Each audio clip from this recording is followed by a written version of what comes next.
Kraj Milana Rastislava Štefánika sa v súčasnej dobe nemá čím píšiť. Vidieť to aj na pomníku Slobody s bustou význačného slovenského národného buditeľa Jozefa Miloslava Hurbana.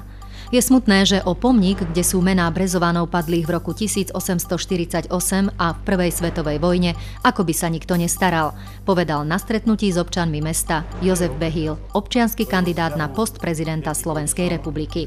Stav našej spoločnosti nie je únosný. Namiesto napredovania sa situácia ešte viac zhoršuje. Náš štát stagnuje.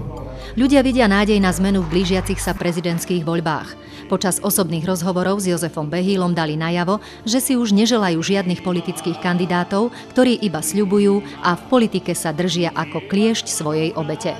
Občania chcú, aby do najvyššej funkcie bol zvolený občiansky kandidát, ktorý presne vie, čo naše Slovensko potrebuje. Na záver stretnutia s občanmi v Brezovej si Jozef Behýl prevzal od Petra Stašáka zlatú platňu za volebnú pieseň Nastal čas.